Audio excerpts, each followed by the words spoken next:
Before I cover additional options for reading text from a file, I'd like to do a brief overview of character sets. In truth, you're probably not likely to use anything but the default character set, but it's a good idea to understand what that default is and why it is the default. A character set is a defined collection of symbols, letters, numbers, punctuation marks, and other characters. Each character in the set is assigned a unique numerical code called a code point, which allows computers to store, transmit, and interpret text. Two of the most common character sets are ASCII and Unicode. ASCII stands for the American Standard Code for Information Interchange. It's the oldest and most widely used character set. Unicode is a newer character set designed to support all of the world's writing systems. Character encoding is the process of assigning numbers to various characters, called glyphs. A glyph can be an alphabetical character in any language, punctuation or emojis, for example. There are different ways to represent glyphs with a numeric value. For the ASCII character set, ISO 8859-1 and US ASCII are two encodings. US ASCII is a 7-bit character encoding standard. ISO 8859-1 is 8-bit, meaning it can represent a wider range of characters than US ASCII. ISO 8859-1 includes all of the characters that are used in the Latin alphabet, while US ASCII only includes the characters that are used in the English alphabet. This means that ISO 8859-1 can be used to represent text in more languages than US ASCII. ISO 8859 is a more recent standard than US ASCII, and it's been more widely adopted by modern systems than US ASCII.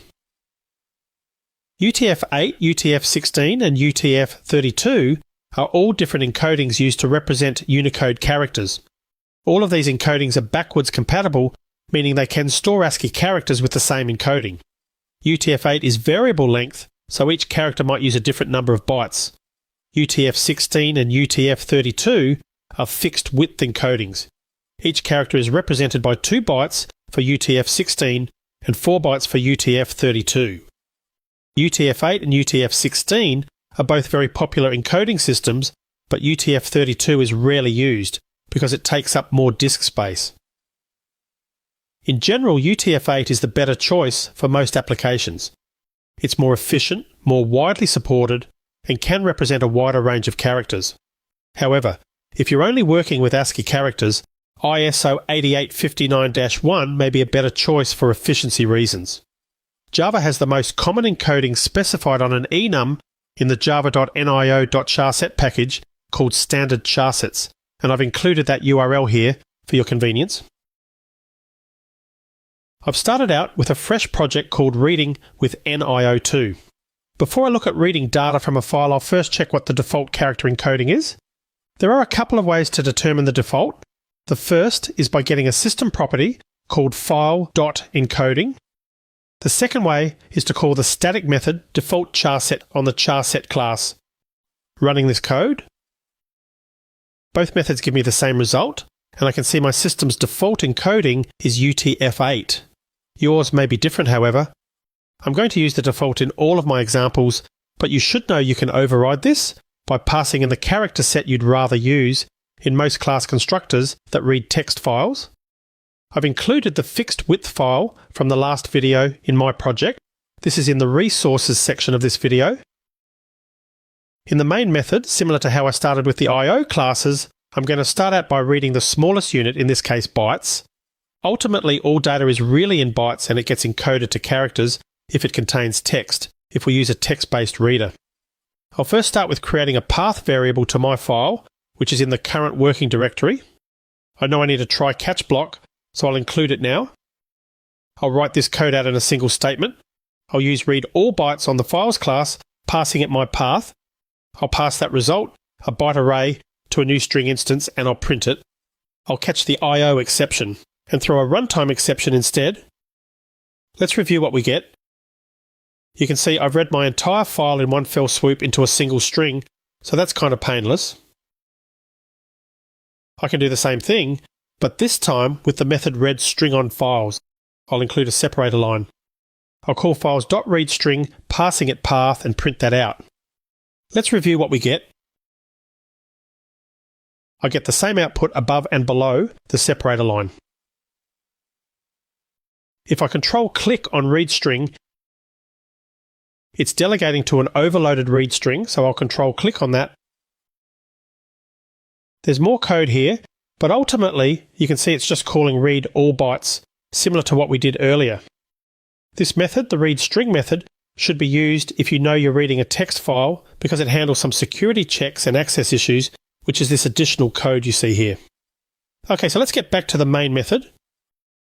You've already seen read all lines previously, but now let's see if we can use it to do something similar to what we did with scanner previously. I'll parse the fixed width file to get distinct values out of certain columns using the read all lines method. This method returns an array of string though, so I'll show you a solution here without a stream pipeline. First, I'll create a compiled pattern using the same pattern I used in the previous video. If you skipped over that video, this pattern simply groups a specified number of characters representing a column of data in a fixed width file. I'll create a tree set to store the values. I'm using a set because it doesn't allow duplicates, and a tree set because I want it sorted. I'll execute files.readAllLines, passing it path, chaining the for each method to that. I'll set up a multi-line lambda. I want to ignore the first row, which is a header row, and that will start with name. I don't recommend this in real life. You'd never want to depend on a header name being the same, for example, each time you got a new file in, but for now it's a quick workaround. I'll get a matcher using my compiled pattern, passing each string that was read from the file. If there's a match, I'll again using the group method on the matcher result, passing it 3 for the third group and trim it. I'll add that to my set. I'll print my set. Running this code, I'll get the distinct values in the third column of my fixed width file, which is the department of the employee. This is a reminder that there are numerous ways to write code to perform the same functionality. Files has its own method that returns a stream of strings, one string for each line. When using the stream methods on files, you need to wrap the assignment and call in a try with resources block. This is very similar to the issue when getting a stream of paths. I want to again remind you that streams are lazily executed, so resources are opened and never closed until the terminal operation is applied to the stream. Inside the parentheses, I'll have a local variable called string and assign that the result of files.lines. I'm going to have this stream return an array to a variable called results. I'll skip the header row. My pattern is in the p variable, so I'll use that to get a matcher. This becomes a stream of matcher instances at this point.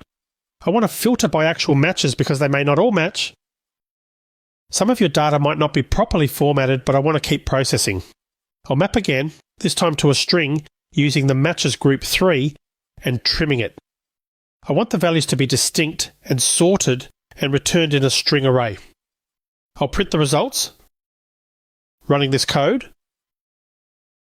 I'll again get my list of departments printed. Let's up the game a little bit and get counts of employees in each department. Do you remember how to do this? I'll copy the entire try block and paste that copy at the end, but still inside the outer try block before the catch IO exception clause. I'll remove everything after the filter operation, including my println statement. Now I'll use the collect terminal operation, first passing in a collectors.groupingby.